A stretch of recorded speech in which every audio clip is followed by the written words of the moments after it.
Miss Saybrook, you seem to be the kind of person who leaves a paper trail everywhere she goes. Medical records, police records. This one, for instance. Last fall, you were charged with crashing a motorcycle through the window at the Banner Building. Now, just hold it right there. Your Honor, the witness's supposed police record has no bearing on this case. I mean, we could drag Todd Manning's traffic violations or Mr. Rosen's parking tickets into this, but this is a rape trial. I am not interested, Your Honor, in Miss Saybrook's many brushes with there the law. She goes again, Your Honor. Only for veracity. Time out. I'll allow. But within limits, Miss Gannon. Understood? Yes, Your Honor. Miss Saybrook, you don't deny running the motorcycle through the Banner window, do you? You know I don't. You're my lawyer, then. Yes. I remember. What I remember most was when you were first questioned about the incident by our own district attorney, Mr. Gannon, you denied having any involvement. And then you proceeded to lie to me, your own defense attorney.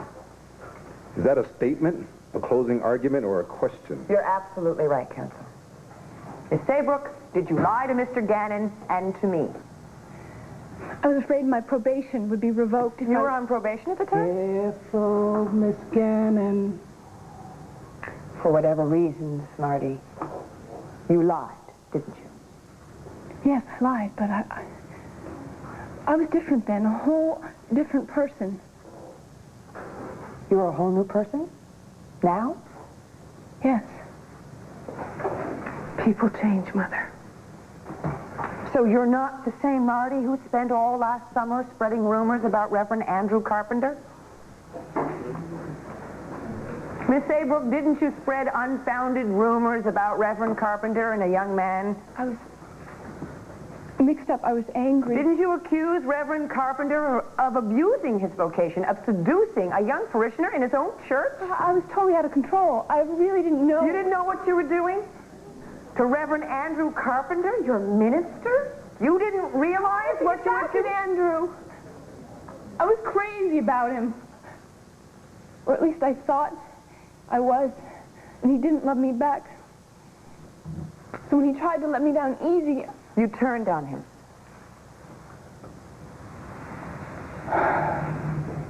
Yes.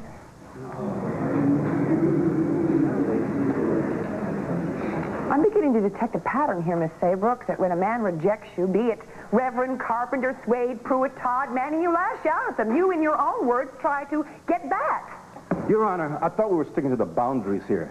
Now, if counsel is allowed to cross the line in this way... Sustained. The jury will disregard the last question. And you, Miss Gannon, you will stay on the narrow path. Yes, Your Honor. Veracity, Miss Saybrook. This winter, I had an occasion to experience your regard for the truth. Another example of your regard for the truth. When Bo Buchanan and I were investigating the death of his wife, Sarah, we questioned you as to your whereabouts on the night of Thanksgiving, and you lied to us, didn't you, Miss Saybrook? I was not responsible for Sarah's death. I was nowhere near that accident. No, you weren't. But you still lied about it. Doesn't that say something, Miss Saybrook? That even when you're innocent, your first impulse is to lie. Oh, and no one believes you no matter what you say. I know. It's like the little boy who cried wolf. Yes. Or rape. Objection! Sustained. Veracity, Miss Saybrook. Like the time you and Jason Webb pretended to have an affair in order to deceive Kevin Buchanan and Leanne Demarest. We had a good reason. A very good reason. Yes, there's always a reason, isn't there? Jason sacrificed himself for Leanne and the baby. And I helped him. You lied for him? I helped him. You lied for him. Yes, I lied. Let's get quite specific about it. You were the one who thought up the idea of deceiving Kevin Buchanan and Leanne. You thought up the lie, didn't you, Marty? Yes. Which brings us to this trial. In your initial charge, there were 4 young men that were accused of raping you. Kevin Buchanan was the 4th, wasn't he? I made a mistake. A mistake? You were under oath to tell the truth. You accused an innocent man.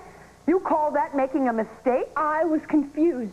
I was wrong about Kevin, but I didn't lie, and I'm not lying now. How do we know that you're not lying now? When your whole history tells us that you don't know fact from fiction, true from false? When have you ever told the truth? Stop, please. Go on, Miss Daybrook. Go on, tell the court. When in your whole life have you ever spoken the truth? Would you stop, for God's sake? That's enough! Order! Order! I want order in this courtroom. Order! Order! This court will come to order.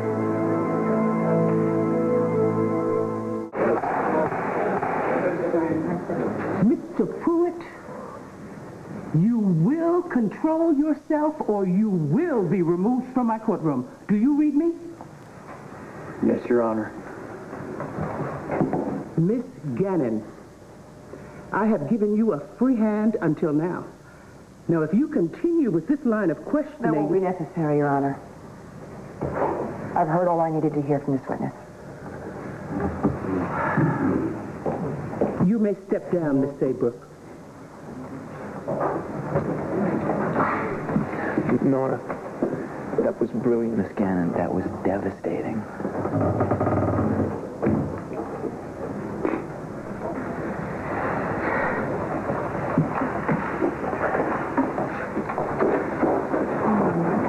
What's with Carol? That's a good question. Your Honor, and if it pleases the court, the prosecution rests. Your Honor, the defense requests a sidebar.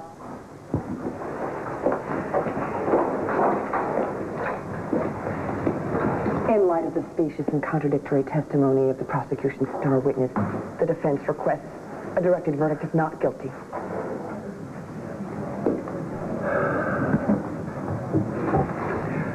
Motion's denied. Miss Gannon, the defense will begin presenting their case when we resume tomorrow morning. This court is adjourned.